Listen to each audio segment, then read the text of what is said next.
Arji, next question. Concerns about Shark Tank Pakistan, room for improvement. Dear Junaid Bhai, I hope this email finds you well. I'm writing to you right after watching one of your old episode of Ask Arji Swag, where you pointed out that one of the contestants on Shark Tank Pakistan was selling teddy bears without acquiring a license for the IP. Your remark really struck with me, and I decided to start watching the show more critically. Unfortunately, this led me to identify several areas where the show seems to fall short. I wanted to share my thoughts, hoping that you might address these issues in one of your episodes. Lack of constructive feedback from the sharks.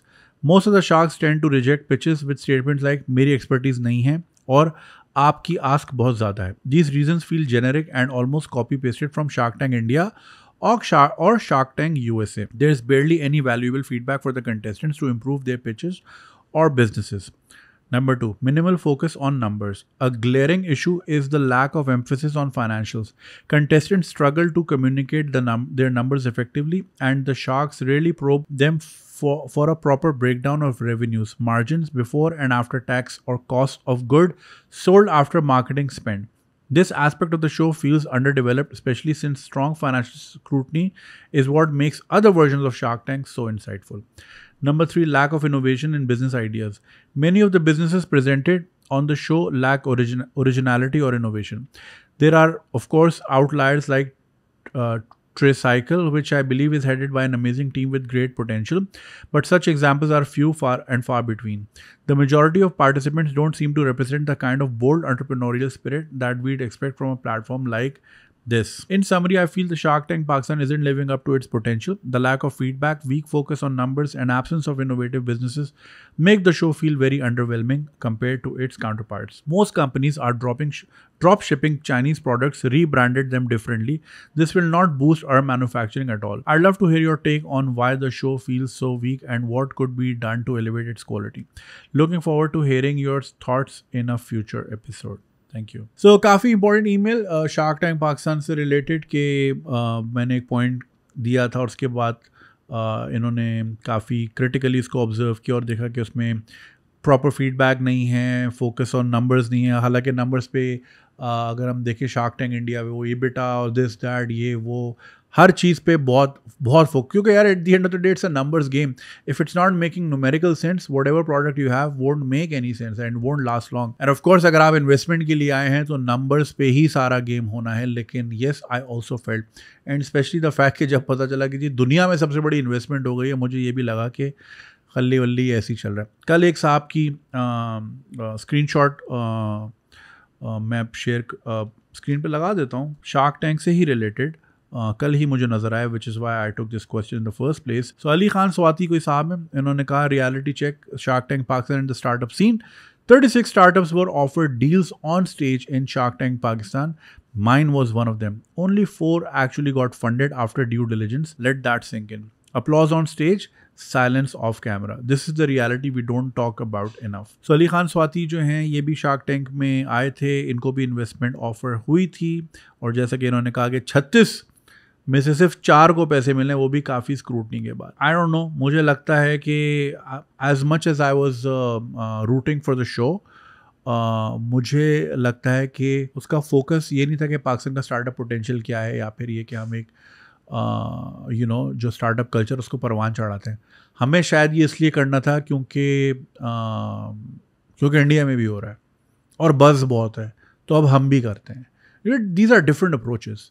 कि एक तरफ अगर आप वाकई चाहते हैं कि startup का कल्चर डेवलप हो, इनोवेटिव आइडियाज़ आएँ वगैरह वगैरह, तो वो एक अलग अप्रोच है. लेकिन अगर एक अप्रोच ये कि यार इंडिया में बहुत वायरल हो रहा है तो यहाँ भी चला लेते हैं, मुझे लगता है ये फील थी. मुझे शार्क्स भी जो हैं कुछ वीक लगे, और जैसा कि आपने कहा कि नंबर्स पे फोकस नहीं था और कंस्ट्रक्टिव फीडबैक नहीं था. अब ये कहना कि जी मेरी फील्ड नहीं है, देखिए शार्क टैंक में ऐसा नहीं होता कि जब वो बैठे तभी सामने आए, वो पहले से सारा कुछ पता होता है कौन आने वाला है, इसकी क्या एक्सपर्टीज है वगैरह वगैरह. थोड़ा बहुत आप पढ़ भी सकते हो उसके ऊपर कि चलो एक दिन पहले अगर आपको पता है कि कल जो 10 पिचेस आ रही हैं वो ये हैं, तो आप तैयारी से भी जाते हैं ना, आप वहीं थोड़ी डिसाइड करें नंबर्स वगैरह वगैरह. थोड़ा पढ़ के चले जाएँ. शार्क टैंक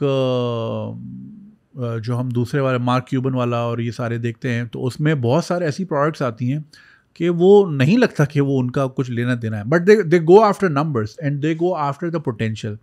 कि भाई वो सबसे पहले पूछते हैं पेटेंटेड आइडिया है, क्योंकि अमेरिका में क्या दुनिया भर में पेटेंट अगर आपके पास है ना, यानी आपके पास एक यूनिक आइडिया है, उसी में पैसा है। पेटेंट आपने कोई चीज़ करा ली तो वो सभी पैटेंट के ऊपर जाते हैं कि भाई ये है कि नहीं है।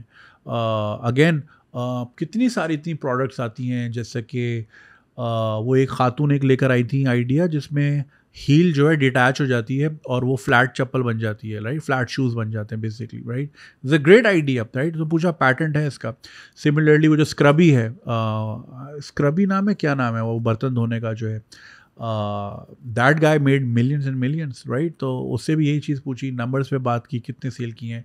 अगर इंडियन शार्क टैंक की बात करें तो उसमें भी सेल्स कितनी की हैं, फिर वो बताते हैं जी इस महीने इतने की, वगैरह वगैरह वगैरह। खैर वो सवाल इधर भी थे, मगर वही कि उतने इन डेप्थ नहीं थे टू मेक बिलीव के like they are genuinely interested in investing, या इन अदर वर्ड्स जो कंटेस्टेंट्स थे या जो पिचर्स थे वो बहुत चैलेंज नहीं किए गए इन माई ओपिनियन। सो ये चीज़ बिल्कुल है, lack of innovation in business ideas. देखिए मैं हमेशा इस चीज़ का कायल हूँ, हमारे हर गली में जो कोर्स बिक रहा है कि अमेज़ॉन बेचो, चाइना से माल मंगाओ, आगे बेचो।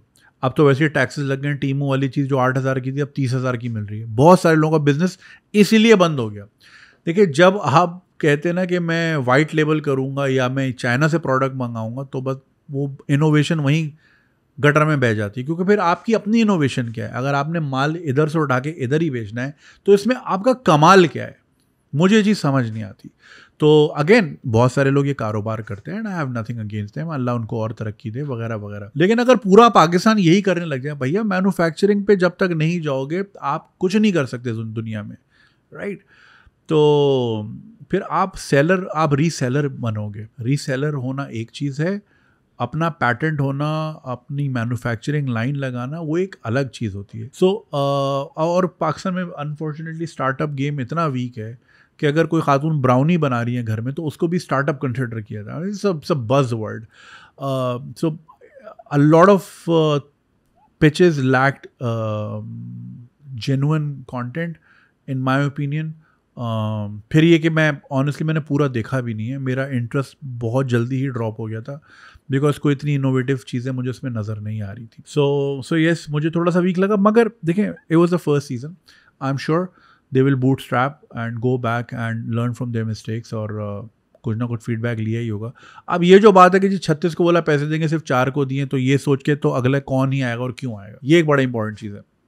सो अगेन अप्रोच मैटर्स, हमें शार्क टैंक पाकिस्तान करना क्यों है, that's what really really matters. और फिर उसके बाद कि अगर चाइना से ही माल मंगा के आगे बेचना है तो इसमें कोई इनोवेशन नहीं है।